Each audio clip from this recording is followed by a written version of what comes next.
Hello everyone, आज date है 18 जुलाई 2022 और द हिंदू न्यूज एनालिसिस में आपका स्वागत है। इस वीडियो में हम द हिंदू की इंपॉर्टेंट न्यूज़ को एग्जाम के पॉइंट ऑफ व्यू से डिस्कस करेंगे। नीचे डिस्क्रिप्शन बॉक्स में Telegram channel Volcano IAS academy का लिंक दिया हुआ है। आप Telegram channel Volcano IAS academy के साथ में जुड़ सकते हैं। वहाँ पर हर exam means UPSC, state PCS and other exams के पॉइंट ऑफ व्यू से काफ़ी इंपॉर्टेंट इन्फॉर्मेशन आप सभी के साथ में शेयर की जाती है। तो चलो स्टार्ट करते हैं। वीडियो को स्टार्ट करेंगे एक क्वेश्चन के साथ में, और आज आपका क्वेश्चन ये है कि गल्फ कॉरपोरेशन काउंसिल से रिलेटेड बेसिक फैक्ट्स को एंड इन्फॉर्मेशन को आपको कमेंट बॉक्स में टाइप करना है। ये हमने नया इनिशिएटिव स्टार्ट किया है कि जो भी हमारी बेसिक सब्जेक्ट्स हैं उनसे रिलेटेड कोई भी टर्म्स, कोई भी बेसिक फैक्ट्स अगर न्यूज़ में रहता है तो उन सभी को हम यहाँ पर रेगुलर बेसिस पर डिस्कस करेंगे। अगर आपको ये इनिशिएटिव अच्छा लगे तो आप कॉमेंट बॉक्स में बता सकते हैं, नहीं तो हम रेगुलर जो ज्योग्राफी पॉइंट ऑफ व्यू से जो लोकेशन बेसिस पर हम न्यूज़ डिस्कस करते थे उसी से हम वीडियो को स्टार्ट करेंगे।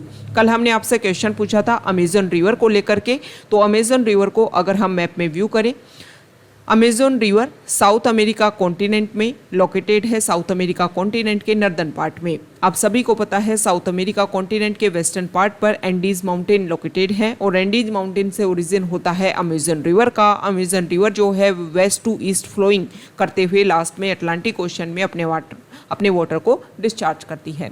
अमेजन रिवर और इसकी इंपॉर्टेंट ट्रिब्यूटरीज वाला जो रीजन है वहाँ पर एवरी ईयर के बेसिस पर अगर हम देखें तो हैवी रेनफॉल दिखने को मिलता है।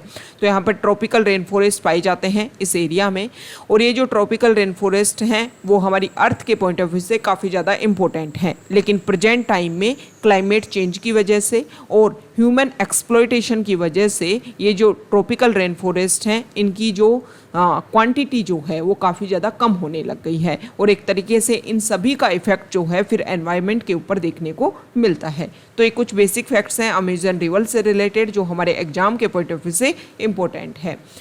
द हिंदू से इम्पोर्टेंट न्यूज़, और फर्स्ट इम्पोर्टेंट न्यूज़ रिलेटेड है फ्रंट पेज पर आर्टिकल रिलेटेड है प्रेसिडेंट के इलेक्शन को लेकर के। यहाँ पर आज 18 जुलाई को प्रेसिडेंट का जो इलेक्शन है वो कंप्लीट होगा, और इसके लिए जो इलेक्शन कमीशन ऑफ इंडिया ने जो भी प्रोसीजर है उस सभी को स्टार्ट करने का जो भी अपनी तरफ से प्रोसीजर है उस सबको स्टार्ट कर दिया। उन्होंने डिसीजन लिया है कि स्टेट असेंबलीज़ में और प्रेसिडेंट पार्लियामेंट में जो भी अरेंजमेंट है उन सभी को बेसिस वहाँ पर एस्टेब्लिश कर दिया गया है। राज्यसभा के जो सेक्रेटरी हैं वो यहाँ पर ये जो प्रिजाइडिंग ऑफिसर का जो रोल प्ले करेंगे इस इलेक्शन में। अब यहाँ पर कुछ बेसिक फैक्ट्स हम डिस्कस करेंगे, कुछ आर्टिकल्स हम डिस्कस कर लेते हैं। अब आपका क्वेश्चन ये रहेगा क्या कि यूपीएससी में आर्टिकल से रिलेटेड क्वेश्चन पूछे जाते हैं? देखो, डायरेक्टली क्वेश्चन नहीं पूछे जाते हैं, लेकिन इनडायरेक्टली यूपीएससी में भी क्वेश्चन पूछे जाने लगे हैं। ओके, तो बेसिक फैक्ट्स जो हैं वो आपको क्लियर होने ही चाहिए। बात करें हम स्टेट पीसीएस की या अदर एग्जाम्स की, तो पॉलिटी में वहाँ पर डायरेक्टली फैक्ट्स जो हैं वो आपसे पूछे जाते हैं। यूपीएससी में भी जैसे मेंस में अगर क्वेश्चन आता है कि प्रेसिडेंट के इलेक्शन में कौन कौन सी कमियां हैं, कौन कौन से उसमें सजेशन दिए जाने चाहिए, क्या क्या इंप्रूवमेंट होना चाहिए, तो आप आर्टिकल्स के साथ में उस आंसर को स्टार्ट कर सकते हो। तो इसलिए आपको जो भी बेसिक फैक्ट्स हैं उसको लेकर के आपको क्लियरिटी होनी चाहिए। तो यहाँ पर कुछ बेसिक फैक्ट्स, कुछ इंपॉर्टेंट आर्टिकल हम डिस्कस कर लेते हैं प्रेसिडेंट से रिलेटेड।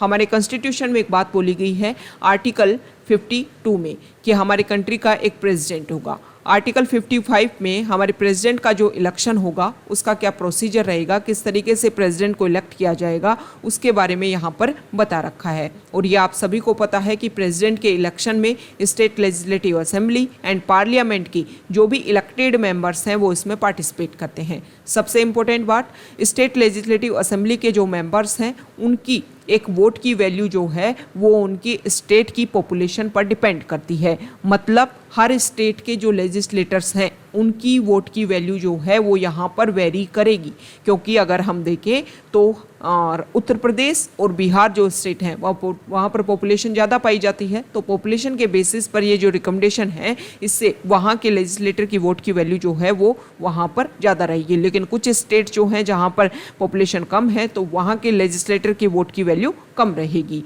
तो ये आपको ध्यान में रखना है कि प्रेसिडेंट के इलेक्शन में जो स्टेट लेजिस्लेटिव असेंबली के जो मेंबर्स हैं उनकी वोट की वैल्यू जो है वो पॉपुलेशन के बेसिस पर वेरी करती है, लेकिन पार्लियामेंट के जो मेंबर्स हैं उन सभी की वोट की वैल्यू इक्वल होती है।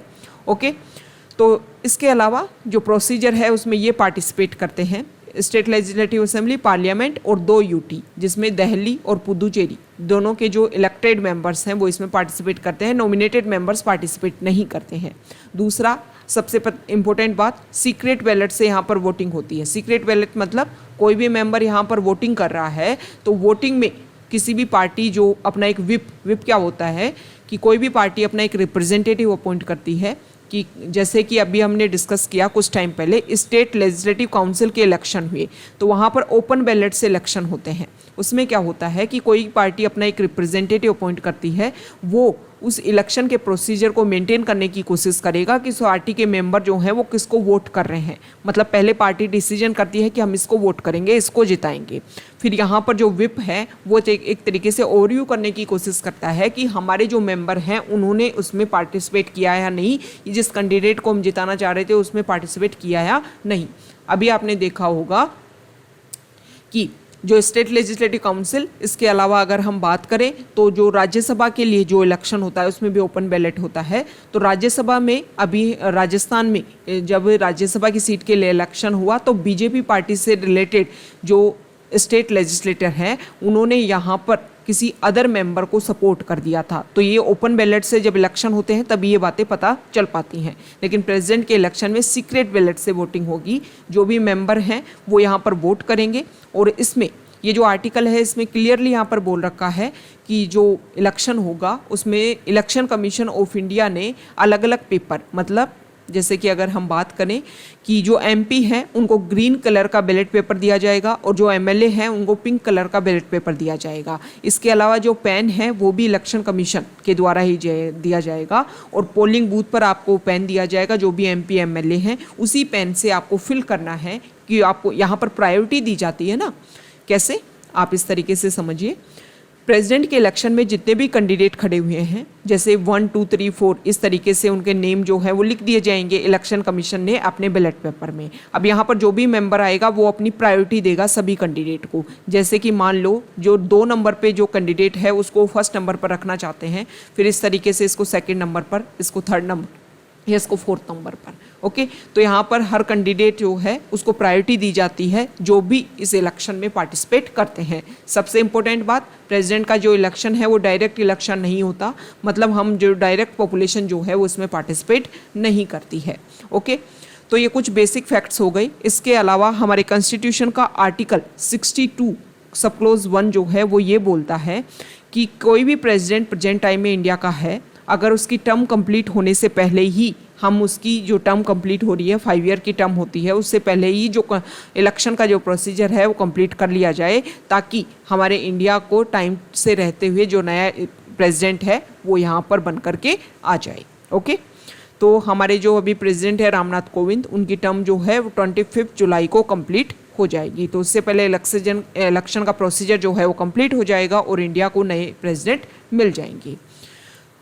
तो यहाँ पर कुछ बेसिक फैक्ट्स और रख रखा है कि देखो जो भी अभी हमने डिस्कस किया कि स्टेट लेजिस्लेटिव असेंबली के जो मेंबर्स हैं उनके वोट की वैल्यू जो है उनकी पॉपुलेशन के बेसिस पर रहेगी। तो जो पॉपुलेशन है वो कौन सी पॉपुलेशन को यहाँ पर बेसिस माना जाएगा, तो 1971 की जो सेंसस है उसमें किस स्टेट की कितनी पॉपुलेशन थी उसी को यहाँ पर बेसिस माना जाएगा। और ये डिसीजन लिया गया था 84th कॉन्स्टिट्यूशनल अमेंडमेंट एक्ट के थ्रू कि स्टेट की 1971 की जो सेंसस है उसी के बेसिस पर प्रेसिडेंट का जो इलेक्शन होगा। ओके, नेक्स्ट यहाँ पर आप सभी को पता है वाइस प्रेसिडेंट के लिए भी पोल होने वाले हैं। तो यहाँ पर एनडीए ने अपना जो कैंडिडेट है वो जगदीप धनखड़, जो प्रेजेंट टाइम में वेस्ट बंगाल स्टेट के गवर्नर हैं, उनको नॉमिनेट किया है कि वो हमारे कैंडिडेट होंगे, हमारी पार्टी से बिलोंग करेंगे, हमारे अलायंस से बिलोंग करेंगे। और यहाँ पर जो अपोजिशन पार्टी हैं उन्होंने भी मार्गरेट अल्वा को यहाँ पर अपना कैंडिडेट जो है वो डिक्लेयर कर दिया है। नेक्स्ट इंपॉर्टेंट आर्टिकल है, देखो सिंगापुर में वर्ल्ड सिटी समिट होने वाली है और इसमें केजरीवाल जो दिल्ली के सीएम हैं उनको यहाँ पर बुलाया गया है कि आप जो दिल्ली का जो मॉडल है उसको यहाँ पर वर्ल्ड सिटी समिट में रखिए कि दिल्ली के मॉडल से क्या क्या सीखा जा सकता है वर्ल्ड लेवल पर। तो यहाँ पर अप्रूवल नहीं दिया जा रहा है एक तरीके से। जो केजरीवाल जी जो हैं उन्होंने हमारे जो पीएम हैं उनसे अप्रूवल मांगा है कि वो वर्ल्ड सिटीज़ समिट में पार्टिसिपेट कर सके, इसके लिए आप अप्रूवल दीजिए, क्योंकि हमारा जो मॉडल है वो काफ़ी ज़्यादा इंपॉर्टेंट है और वर्ल्ड लेवल पर इसको यूज़ किया जा सकता है, ताकि जो हमारे एसडीजी गोल्स हैं उनको अचीव करने में सस्टेनेबल तरीके से जो हमारी सिटीज़ हैं, और जब सिटीज़ सस्टेनेबल तरीके से डेवलप होंगी तो वहाँ पर जो लाइफ स्टाइल है, जो वहाँ के लिविंग बीइंग हैं, वो भी वहाँ पर सस्टेनेबल तरीके से उनकी लाइफ को रेगुलर कर पाएंगे। तो मतलब हमारे एसडीजी गोल्स को भी हम इजीली अचीव कर पाएंगे अगर इस तरीके का मॉडल इम्पोर्टेंट डिक्लेयर किया जाता है वर्ल्ड लेवल पर।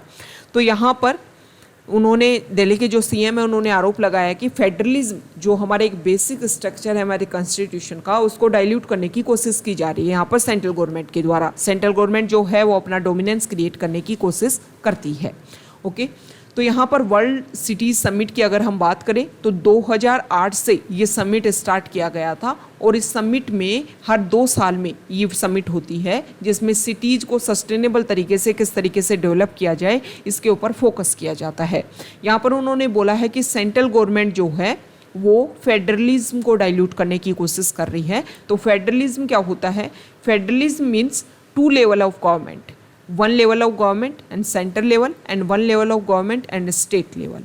मतलब दोनों लेवल, मतलब सेंट्रल लेवल पर भी और स्टेट लेवल पर भी गवर्नमेंट है, दोनों इंडिपेंडेंट है। दोनों जो गवर्नमेंट है वो अपनी पावर जो है वो कॉन्स्टिट्यूशन से या किसी लॉ से अपनी जो पावर है उसको गेन करने की कोशिश करती हैं। ऐसा नहीं है कि दोनों एक दूसरे को पावर देते हैं, दोनों एक दूसरे की पावर को स्नैच कर सकते हैं। ओके, मतलब लॉ एंड ऑर्डर के बेसिस पर 2 लेवल ऑफ गवर्नमेंट होंगी और दोनों जो अपनी पावर है वो कॉन्स्टिट्यूशन से गेन करेंगी। इसे बोलते हैं फेडरल स्ट्रक्चर। यूनिटरी फीचर क्या होता है कॉन्स्टिट्यूशन का? यूनिटरी में क्या होता है? 1 लेवल गवर्नमेंट होती है। देखो, जैसे कि अगर हम बात करें यूके जो है वहाँ पर यूनिटरी फीचर है, वहाँ पर 1 लेवल गवर्नमेंट है, मतलब सेंटर लेवल पर गवर्नमेंट होती है। हालांकि स्टेट में भी गवर्नमेंट होती है, लेकिन यहाँ पर फेडरल में क्या होता है, दोनों के पास में लॉ मेकिंग पावर होती है, सेंटर के पास में भी स्टेट के पास में, दोनों इंडिपेंडेंट हैं। लेकिन यहाँ पर ऐसा नहीं होता है। यूनिटरी में क्या होता है कि जो सेंटर है उसके पास ही लॉ मेकिंग पावर होती है, जो स्टेट में जो गवर्नमेंट होती है उसका सिर्फ काम ये होता है कि इन्होंने जो रूल्स एंड रेगुलेशन बनाए उनको आपको क्या करने हैं, सिर्फ इम्प्लीमेंट करने हैं। आपके पास पावर नहीं है, आप मना नहीं कर सकते कि नहीं हम इम्प्लीमेंट नहीं करेंगे, आप ये नहीं बोल सकते कि हम भी लॉ बनाएंगे। ओके, ये यूनिटरी के फीचर हैं। तो हमारे इंडिया में फेडरल है, वैसे हमारे इंडिया में क्वासी फेडरल है। ओके, ये आपको ध्यान में रखना है। इसको लेकर के क्वेश्चन भी पूछे जाते हैं कि क्वासी फेडरल के क्या हमारे बेसिक फीचर हैं और क्या हमारे यूनिटरी के फीचर हैं। ये हमने पॉलिटी नाम से हमारी सीरीज है और उसमें हमने जो वीडियोस हैं उसमें अपलोड कर रखा है कि इंडिया में फेडरल स्ट्रक्चर है, यूनिटरी स्ट्रक्चर है या फिर क्वासी फेडरल इंडिया में स्ट्रक्चर है। कौन कौन से पॉइंट्स जो हैं वो फेडरल के पॉइंट ऑफ व्यू से इंपॉर्टेंट है, कौन कौन से पॉइंट्स जो हैं यूनिटरी के पॉइंट ऑफ व्यू से इंपॉर्टेंट है, और कौन से ऐसे पॉइंट है जो इंडिया को सिचुएशन के अकॉर्डिंग फिर चेंज कर देते हैं। ओके, तो एक बेसिक क्लियरेंस वहाँ पर देने की हमने कोशिश की है। आप जाकर के उन वीडियोज़ को व्यू कर सकते हो। यहाँ पर जो आर्टिकल है वो इंडोनेशिया ने यहाँ पर कुछ इंपॉर्टेंट बात रखी है। इंडोनेशिया के प्रेसिडेंट है जोको विडोडो, उन्होंने ये बोला है कि प्रेजेंट टाइम में रशिया यूक्रेन जो कन्फ्लिक्ट देखने को मिल रहा है, जिसकी वजह से फूड एंड एनर्जी सिक्योरिटी जो है वो काफ़ी ज़्यादा अराइज हो रहा है। तो इंडिया और इंडोनेशिया जो है वो सिमिलर, उनके दोनों कंट्रीज़ को लेकर के सिमिलर इश्यूज हैं फूड और एनर्जी सिक्योरिटी को लेकर के। तो यहाँ पर इंडोनेशिया के प्रेसिडेंट ने बोला है कि अभी G20 की जो समिट हुई उसमें हम चाहते हैं कि ये सारे इश्यूज जो हैं उनको सॉल्व किया जाए। इसीलिए रशिया और यूक्रेन के जो प्रेसिडेंट हैं उन सभी को कोशिश की गई है कि वो यहाँ पर पार्टिसिपेट करने के साथ में अपने जो भी स्टेटमेंट है, मतलब एक तरीके से मीडिएशन का रोल प्ले करने की इंडोनेशिया यहाँ पर कोशिश कर रहा है कि मीडिएशन की जाए ताकि ये जो क्राइसिस है उसको सोल्व किया जाए। और जब ये सोल्व होगा तो जो भी इश्यूज हैं वो सारे क्या होंगे, वो उनको सोल्व देखने को मिलेंगे और ये जो क्राइसिस जो क्रिएट हो रहे हैं वर्ल्ड लेवल पर उनका भी सोल्यूशन देखने को मिलेगा। यहाँ पर कोविड की कितनी डोजेज जो हैं वो इंडिया में अभी तक इम्प्लीमेंट हो चुकी हैं, तो यहाँ पर इसमें बता रखा है कि कोविड-19 vaccine dose tally crosses 200 crore mark. इतने लोगों को वैक्सीन जो है वो दी जा चुकी है। 3.8% इंडिया की जो पॉपुलेशन है उसको 3rd डोज भी दी जा चुकी है। अगर हम बात करें वर्ल्ड से कंपैरिजन करें तो वर्ल्ड में 27.5% लोगों को 3rd डोज दी जा चुकी है। लेकिन यहाँ पर इंडिया में 2 डोजेज जो हैं वो 65% तक लोगों को कवर किया जा चुका है। वर्ल्ड एवरेज से बेहतरीन है हम 2 डोजेज के बेसिस पर। ओके, वर्ल्ड में अभी 61.3% लोगों को ही 2 डोज दी जा चुकी हैं और इंडिया में 65, लेकिन 3rd dose means booster coverage की अगर हम बात करें तो उसमें कंपैरिजन में इंडिया का यहाँ पर रोल थोड़ा कम है। नेक्स्ट इंपॉर्टेंट आर्टिकल है पेज नंबर 5 पर, और यहाँ पर जो आर्टिकल है वो रिलेटेड है, देखो कुछ टाइम पहले सुप्रीम कोर्ट ने एक क्वेश्चन था, किसी ने कमेंट कर रखा था कि कौन सा जो आर्टिकल है वो प्रीलिम्स के पॉइंट ऑफ व्यू से इंपॉर्टेंट है और कौन सा जो आर्टिकल है वो मेंस के पॉइंट ऑफ व्यू से इंपॉर्टेंट है। देखो थोड़ी सी आप मेहनत किया करो, थोड़ी सी मेहनत मतलब हार्डवर्क आप इस तरीके से कर सकते हो। आपके पास में देखो प्रीलिम्स में तो आपको सिर्फ सिंपली बोल रखा है कि पॉलिटी, हिस्ट्री, इस तरीके की जो टर्म देकर के हमारे प्रीलिम्स का जो सिलेबस है यूपीएससी में वो ज़्यादा इलेबोरेट तरीके से नहीं है, मतलब अच्छे से उसको एक्सप्लेन नहीं कर रखा है, सिर्फ बेसिक टर्म्स लिख रखी हैं। मेंस में जो आपका सिलेबस है वो आप लेकर के बैठा कीजिए, जब भी आप न्यूज़ रीडिंग कर रहे हो या ये जो डेली सेशन आप सुनते हो तो इसमें आप लेखा कीजिए, आप देखने की कोशिश करो, खुद से रिलेट करने की कोशिश करो कि कौन सा हमारा टॉपिक है जिससे हम किस आर्टिकल को रिलेट कर सकते हैं। बात आती है कि प्रीलिम्स के पॉइंट ऑफ व्यू से इंपॉर्टेंट है या मेंस के पॉइंट ऑफ व्यू से इंपॉर्टेंट है। कोई भी स्टैटिक पार्ट, जैसे कि हमने स्टार्टिंग में आपसे क्वेश्चन पूछा कि गल्फ कॉरपोरेशन काउंसिल जो है उससे रिलेटेड फैक्ट्स, तो उसको लेकर के प्रीलिम्स में क्वेश्चन आ सकता है। मेंस में क्वेश्चन इस तरीके से आ सकता है कि प्रेजेंट टाइम में वेस्ट एशिया कंट्रीज़ में जिस तरीके से सिचुएशन चेंज हो रही है और जिस तरीके से यूएस वहाँ पर इंटरवीन कर रहा है, नए नए ग्रुप वहाँ पर बनाने की कोशिश कर रहा है, तो वहाँ पर पहले से एस्टेब्लिश जो ऑर्गेनाइजेशन है उनका क्या रोल है, किस तरीके से उनमें अपग्रेडेशन होना चाहिए कि वो वहाँ पर कोलेब्रेशन के साथ में जो भी इम्प्रूवमेंट है उसमें साथ दे सकें और जो प्रॉब्लम है उनका सॉल्यूशन देख सकें। तो इस तरीके से रिलेट करके क्वेश्चन जो हैं वो मेंस में पूछे जाते हैं। तो आपको क्या करना है, हमारे previous year question paper prelims और मेंस दोनों आपके पास होने चाहिए, सिलेबस आपके पास में होना चाहिए, तभी जाकर के आप रिलेट कर पाते हो कि कौन सी जो चीज़ें हैं वो हमारे लिए इम्पोर्टेंट है। ओके, तो यहाँ पर केरला में अभी देखो कुछ टाइम पहले सुप्रीम कोर्ट ने एक ऑर्डर पास किया कि हमारे पूरे इंडिया में जो भी रिस्ट्रिक्टेड एरिया है, जो भी फॉरेस्ट एरिया है, जो भी जैसे कि वाइल्ड लाइफ सेंचुरी हैं, बायोस्फीयर रिजर्व हैं, फॉरेस्ट एरिया है, नेशनल पार्क हैं, उनकी जो भी बाउंड्रीज़ हैं उसके बाहर 1 किलोमीटर तक हर स्टेट जो है वो अपना इको सेंसिटिव जोन जो है वो डिक्लेयर करे अराउंड द प्रोटेक्टेड एरियाज। अब इसको केरला ने यहाँ पर चैलेंज किया है।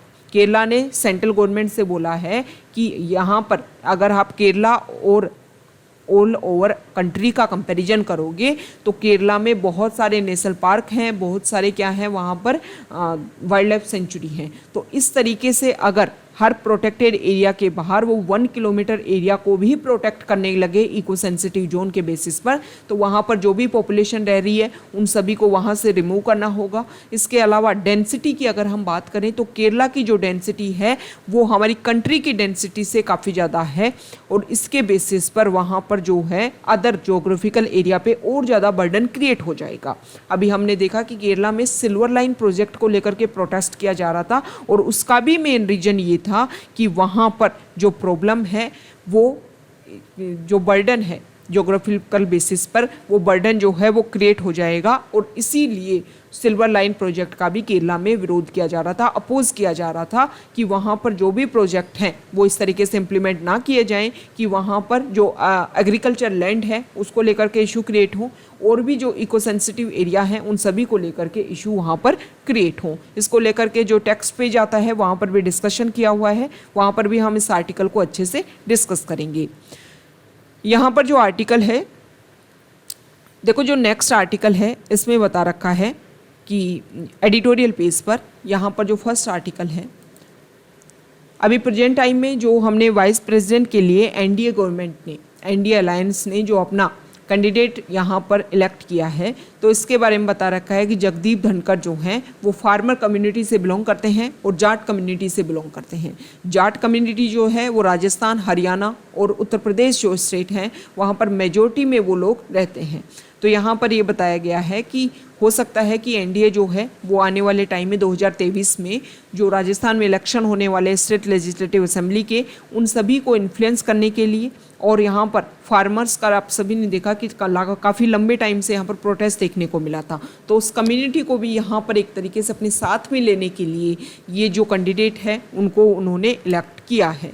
तो ये कुछ यहाँ पर उनकी जो चॉइसेस हैं उसके बारे में शो कर रखा है कि किस तरीके से हमारी जो डाइवर्सिटी है उसको पॉलिटिक्स बेसिस पर कोशिश किया जाता है कि उन सभी को इस तरीके से रेगुलेट करके जो भी बेसिक इश्यूज हैं उनको सॉल्व किया जा सके। नेक्स्ट यहाँ पर जो आर्टिकल है, अभी हमने देखा है कि यूएस के जो प्रेसिडेंट है मिस्टर बाइडेन, वो वेस्ट एशिया की विजिट पर उन्होंने यहाँ पर अलग अलग कंट्रीज़ के साथ में डिस्कशन किया, इजराइल के साथ में जो रिलेशन है उनको मेंटेन करने की कोशिश की। इसके अलावा यहाँ पर उन्होंने कोशिश की है कि जो भी इश्यूज हैं, जैसे कि अगर हम बात करें तो इजराइल और जो भी अदर कंट्रीज़ हैं उनके रिलेशन में काफ़ी मेंटेनेंस देखने को, या मेंटेनेंस जो होना चाहिए वो नहीं देखने को मिलता है, जिसकी वजह से वहाँ पर काफ़ी ज़्यादा इशू क्रिएट रहते हैं। इन सभी को नॉर्मलाइजेशन करने के लिए इसके अलावा मिस्टर बाइडेन ने ये भी स्टेटमेंट दिया है कि यहाँ पर पीस और स्टेबिलिटी लाने तक यूएस काम करेगा, कोई भी हम इस तरीके का लूफोल जो है वो क्रिएट नहीं करेंगे जिससे रशिया, चाइना, ईरान ये कंट्री जो हैं वो यहाँ पर डोमिनेंस क्रिएट कर सकें। सबसे इंपॉर्टेंट बात इस आर्टिकल में ये बताई गई है कि मिस्टर बाइडेन की विजिट रही है वेस्ट एशिया में, लेकिन उन्होंने यहाँ पर फिलिस्तीन जो इशू है और ईरान के साथ में जो न्यूक्लियर डील है उसके ऊपर कोई प्रायोरिटी नहीं रखी है। वैसे अगर हम बात करें तो उन्होंने यहाँ पर राइट्स के लिए बोला है, तो अगर इन दोनों पॉइंट्स के ऊपर डिस्कशन किया जाता तो हो सकता है कि यहाँ पर जो इश्यूज हैं वो और जल्दी और इजीली वे में उनको एस्टेब्लिश किया जा सकता। यहाँ पर अगर हम बात करें तो ईरान के साथ में काफ़ी लंबे टाइम से न्यूक्लियर डील को लेकर के प्रोसीजर चल रहा है, अगर वो कंप्लीट होता है तो ना सिर्फ ईरान जो है वो एक इंडिपेंडेंट कंट्री के रूप में अपने जो कनेक्शन है अदर कंट्री के साथ में उनको मेंटेन कर पाएगा, हर कंट्री जो है वो यहाँ पर अपना जो भी मेंटेनेंस है उसके ऊपर फोकस कर पाएगा। यहाँ पर देखो ये इस आर्टिकल में ये भी बताया गया है कि अभी जिस तरीके से रशिया के ऊपर रिस्ट्रिक्शंस लगाए गए हैं और रशिया से फॉसिल फ्यूल का काफ़ी ज़्यादा एक्सप्लोरेशन होता है, तो एक तरीके से उसका अल्टरनेट ढूंढने की कोशिश की जा रही है यूएस के द्वारा। तो यहाँ पर कोशिश ये की जानी चाहिए थी कि रशिया और यूक्रेन के बीच में जो इशू है उसको सोल्व करने की कोशिश की जानी चाहिए थी, तभी जा कर के वर्ल्ड लेवल पर पीस जो है वो एस्टेब्लिश हो पाएगी। अगर कोई क्राइसिस चल रहा है उसको आप इग्नोर करके उसका एक अल्टरनेटिव ढूंढ रहे हो तो वो क्राइसिस जो है वो तो एक ज़्यादा मैसिव तरीके से उसका एक तरीके से इवोल्यूशन देखने को मिलेगा। तो इस इशू को अगर हमें सोल्व करना है तो हमें कोशिश ये की जानी चाहिए कि रशिया यूक्रेन क्राइसिस जो है उसको हम सॉल्व करें, जो भी बेसिक वहाँ पर इशूज हैं उनके ऊपर फोकस किया जाए, जैसे कि नाटो ऑर्गेनाइजेशन के एक्सपेंशन की वजह से इशू ये क्राइसिस देखने को मिल रहा है, तो उसके ऊपर फोकस किया जाए और पीस और स्टेबिलिटी के ऊपर ध्यान दिया जाए, तभी जाकर के इशू जो है वो सॉल्व हो पाएंगे। यहाँ पर जो आर्टिकल है, जो राइटर हैं उन्होंने अभी महाराष्ट्र में जो गवर्नमेंट चेंज देखने को मिली, तो यहाँ पर उन्होंने बताया है कि जैसे ही नई गवर्नमेंट बनी, एकनाथ शिंदे वहाँ के नए सीएम बने, तो वहाँ के जो गवर्नर हैं जब उन्होंने ओथ दिलवाई वहाँ के नए सीएम को, तो उन्होंने यहाँ पर मिस्टर कोश्यारी जो है उन्होंने भी यहाँ पर चीयर्स किया, एक तरीके से जो नए सीएम है उनको सपोर्ट करने की कोशिश की। और इसमें जो राइटर है उन्होंने बोला है कि लड्डू जो है वो उनको खिलाया जा रहा है। तो यहाँ पर राइटर का ये बोलना है कि देखो गवर्नर जो पोस्ट है वो इंडिपेंडेंट है, गवर्नर जो है उसको ना तो जो विनिंग पार्टी है उसके साथ में और जो लूजिंग पार्टी है उसके साथ में अपनी जो सिंपैथी है, अपनी जो फीलिंग्स है वो दोनों पार्टीज़ के लिए इक्वल रखनी चाहिए। लेकिन ये जो फोटोग्राफ है वो शो करती है कि यहाँ पर जो गवर्नर जो पोस्ट है उन्होंने अपनी जो भी स्टैंड है उसको डाइल्यूट करने की कोशिश की है। तो यहाँ पर राइटर का बोलना है कि क्या डेमोक्रेसी जो है इंडिया में उस लेवल तक बनी हुई है जिस लेवल, जिस टारगेट, जिस ऑब्जेक्टिव के साथ में उसको स्टार्ट किया गया था। नेक्स्ट इंपॉर्टेंट आर्टिकल है पेज नंबर 7 पर, और यहाँ पर जो आर्टिकल है ये भी अभी महाराष्ट्र में जो इशू देखने को मिला उसी के बारे में इस आर्टिकल में बता रखा है कि देखो हमारे इंडिया में जिस तरीके से अगर हम देखें महाराष्ट्र में, इसके अलावा कुछ टाइम पहले जो है वो अदर स्टेट में जैसे कर्नाटका में, एमपी में सेम इशू देखने को मिला था। यहाँ पर राइटर का ये बोलना है कि अभी हमारे प्राइम मिनिस्टर ने एक स्टेटमेंट दिया कि कांग्रेस मुक्त भारत, जो हमारे यूनियन होम मिनिस्टर हैं उन्होंने स्टेटमेंट दिया कि 30-40 साल तक तो जो बीजेपी है वो बनी ही रहेगी। मतलब राइटर का ये बोलना है कि क्या आप अपोजिशन को बिल्कुल ख़त्म करने वाले हो, और जब आप अपोजिशन को ख़त्म कर दोगे तो डेमोक्रेसी से ऑटोक्रेसी बनने में ज़्यादा टाइम नहीं लगेगा। तो अपोजिशन का जो स्टैंड है वो काफ़ी ज़्यादा इंपॉर्टेंट है डेमोक्रेसी के लिए। यहाँ पर राइटर ने बताया है कि स्टार्टिंग में आफ्टर इंडिपेंडेंस जो कांग्रेस का रूल था, सेम इसी तरीके से आफ्टर 2014 जो है वो बीजेपी इस तरीके से रूल कर रही है, और सिंगल पार्टी डोमिनेंस जो है वो सेंटर और स्टेट लेवल पर क्रिएट करने की कोशिश की जा रही है। और इसी के बेसिस पर 52nd कॉन्स्टिट्यूशनल अमेंडमेंट एक्ट 1985 के थ्रू एंटी डिफेक्शन लॉ आता है, 10 शेड्यूल में इंसर्ट किया जाता है। लेकिन प्रेजेंट टाइम में अगर हम देखें तो डेमोक्रेसी को स्टेबलाइज करने के लिए जो रूल आए थे उन रूल को ही यहाँ पर डाइल्यूट करने की कोशिश की जा रही है।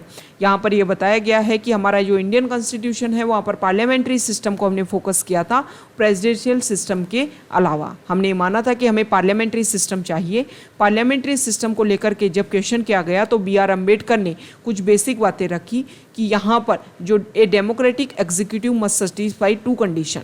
ओके, डेमोक्रेसी कंट्री में जो एग्जीक्यूटिव है जो 2 कंडीशन को सेटिस्फाई करे, it must be A stable executive, it must be A responsible executive. तो अनफॉर्चुनेटली हमारे इंडिया में जो भी प्रेजेंट टाइम में सिस्टम चल रहा है तो वहाँ पर स्टेबलाइजेशन जो है वो काफ़ी कम देखने को मिल रहा है, और जब स्टेबलाइजेशन नहीं है तो जो रिस्पॉन्सिबिलिटी होनी चाहिए उसके ऊपर भी कम फोकस किया जा रहा है।